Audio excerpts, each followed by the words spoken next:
రోజు పెట్టే lunch box మీ పిల్లలకి బోర్ కొట్టి తినకుండా లంచ్ బాక్స్ అయితే తెచ్చేస్తున్నారా? అయితే నేను చెప్పే ఈ క్యాప్సికమ్ రైస్ని ట్రై చేయండి. పిల్లలు బాక్స్ ఖాళీ చేసి మరీ తెస్తారు. ఇది చూసి ఎక్కువ ప్రాసెస్ ఏమో అని అస్సలు అనుకోవద్దు. కేవలం 10 నిమిషాల్లో అయితే పర్ఫెక్ట్గా అయితే రెడీ అయిపోతుంది. నేను చెప్పే చిన్న సీక్రెట్ టిప్ అయితే ఉంటుంది. వీడియో లాస్ట్లో అయితే చెప్తాను, ఎక్కడ స్కిప్ చేయొద్దు. చిన్న టిప్స్ పాటిస్తే పర్ఫెక్ట్గా రెస్టారెంట్ స్టైల్ అయితే క్యాప్సికమ్ రైస్ అయితే ప్రిపేర్ అయిపోతుంది. క్యాప్సికమ్కి సాధారణంగానే మంచి కలర్ అయితే ఉంటుంది, మంచి క్రంచీగా ఉంటుంది కదా, పిల్లలు చాలా బాగా ఇష్టపడతారు.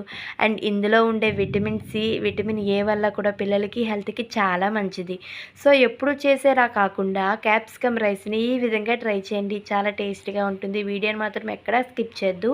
ఇక ప్రాసెస్లోకి అయితే వెళ్ళిపోతే, ముందుగా మనము ఒక ప్యాన్లో 1 టేబుల్ స్పూన్ పల్లీలు, శనగపప్పు, మినప్పప్పు, ధనియాలు, జీలకర్ర ఇవన్నీ కూడా దోరగా వేయించుకోవాలి. అందులోనే 3 ఎండుమిర్చి కూడా వేసుకొని లో ఫ్లేమ్లో కొంచెం క్రిస్పీగా అయ్యేంత వరకు వేయించుకోవాలి. వీటిని మిక్సీ జార్లో చల్లారాక వేసుకోవాలన్నమాట. వీటిని మెత్తగా పౌడర్లా చేసి పక్కన పెట్టేసుకుందాం. ఇప్పుడు అదే ప్యాన్లో 2 టేబుల్ స్పూన్స్ ఆయిల్ యాడ్ చేసాం. ఆయిల్ బాగా హీట్ అయిన తర్వాత పోపు దినుసులు అనేవి యాడ్ చేసుకోవాలి. ఇవి చిటపట్లాడిన తర్వాత ఒక మీడియం సైజ్ ఉల్లిపాయని తీసుకొని సన్నగా ముక్కలు అయితే తరిగేసుకోవాలి. ఈ విధంగా ముక్కలు కట్ చేసుకున్న తర్వాత ఆయిల్లో వేసేసుకొని ఇవి కూడా కొంచెం ఫ్రై అవనివ్వాలి. ఇందులోనే పచ్చిగా ఉండే కరివేపాకు రెబ్బలు కూడా యాడ్ చేసుకొని ఆనియన్స్ మగ్గడం కోసమని కొంచెం సాల్ట్ అయితే యాడ్ చేసుకొని ఆనియన్స్ అయితే మిక్స్ చేసుకోవాలి. ఈ ఆనియన్స్తో పాటు 1 కప్పు క్యాప్సికమ్ పీసెస్ అయితే యాడ్ చేసుకోవాలి. నేను 2 మీడియం సైజ్ క్యాప్సికమ్ ముక్కలు అయితే తీసేసుకున్నాను. ఈ క్యాప్సికమ్ ముక్కలు కూడా మనకి మెత్తగా అవ్వాలి కదా, సో అందుకని చెప్పి ఫ్రై చేసుకోవాలన్నమాట. కొంచెం సాల్ట్ యాడ్ చేసాం కదా, ముక్కలన్నిటికీ సాల్ట్ పట్టే విధంగా ఈ విధంగా తిప్పుతూ కలిపేసుకొని కాసేపు అనేది ఈ విధంగా 2 మినిట్స్ అయితే ఫ్రై చేసుకోవాలి. క్యాప్సికమ్ అనేది కుక్ అవ్వాలి కదా, సో మూత పెట్టినట్లయితే వేడికి బాగా మగ్గిపోతుంది క్యాప్సికమ్. కొంచెం మగ్గిన తర్వాత ఫ్రెష్గా దంచి పెట్టుకున్న అల్లం వెల్లుల్లి పేస్ట్ అనేది 1 స్పూన్ యాడ్ చేసుకోవాలి.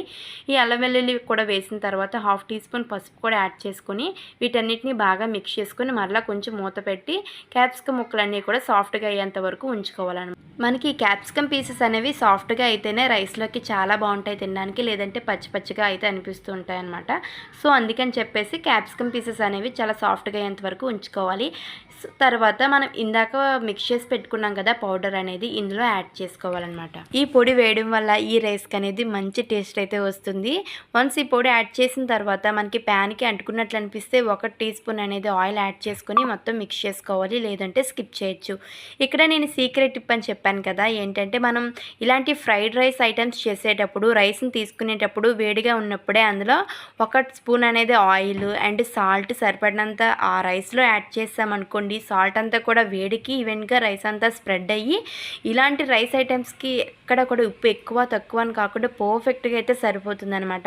మనం ఈ విధంగా ఈ రైస్ ప్రిపేర్ చేసేటప్పుడు కానీ యాడ్ చేస్తే కొంచెం ఎక్కువ తక్కువ అయ్యే అవకాశం ఉంటుంది, కానీ రైస్ వేడిగా ఉండేటప్పుడు సాల్ట్ యాడ్ చేయడం వల్ల పర్ఫెక్ట్గా అయితే ఉంటుంది, ఎలాంటి డౌట్ అయితే లేదు. ఈ టిప్ పాటించండి, ఫ్రైడ్ రైస్లోకి చాలా మంచిగా అయితే ఉంటుంది. ఇప్పుడు రైస్ అంతా కలిసే విధంగా కలుపుకున్న తర్వాత పెప్పర్ పౌడర్ అయితే యాడ్ చేసుకోవాలి. అది కూడా మంచిగా ఉంటుందండి టేస్ట్ అయితే. ఇక లాస్ట్గా ఏంటంటే నిమ్మరసం 1 స్పూన్ అయితే యాడ్ చేయడం వల్ల క్యాప్సికమ్ రైస్ టేస్టే మారిపోతుంది. ఇది వేయడం వల్ల మంచి టేస్ట్ మంచిగా చాలా ఎవల్యూట్ అవుతుంది అనమాట. ఫైనల్గా కొత్తిమీర వేసి గార్నిష్ చేసుకుంటే ఎంతో టేస్టీ అయిన క్యాప్సికమ్ రైస్ అయితే 10 నిమిషాల్లో రెడీ అయిపోతుంది. ఈ రెసిపీ మీరు అందరూ కూడా ట్రై చేసి మీకు ఎలా వచ్చిందో కామెంట్ బాక్స్లో అయితే ఖచ్చితంగా కామెంట్ చేయండి. అండ్ ఈ రెసిపీని మీ ఫ్రెండ్స్ అండ్ ఫ్యామిలీకి కన్ఫామ్గా షేర్ చేయండి. మరైనా కొత్త వీడియోస్ కోసం మన ఛానల్ని సబ్స్క్రైబ్ చేయడం అసలు మర్చిపోవద్దు. సబ్స్క్రైబ్ పక్కన బెల్ ఐకాన్ క్లిక్ చేసి ఆన్లైన్ బటన్ని ట్యాప్ చేస్తే నేను పెట్టే ప్రతి వీడియో మీకు నోటిఫికేషన్ రూపంలో వస్తుంది. Thank you.